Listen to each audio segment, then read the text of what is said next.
الساعة 3 الفجر بعت لي ربنا رزقة أنا ونايم.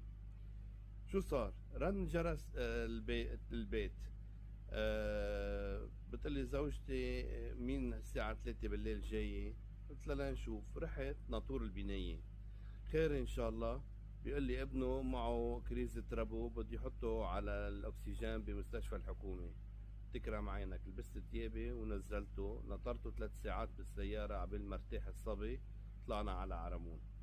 بعد كم يوم صار نفس الشي، دق علي الناطور، نزلنا الصبي، نطرته وطلعنا. بعد كم يوم صار نفس الشي، بيقول له الولد لأبوه طلع عيط له لعمو خليل ياخدها على المستشفى.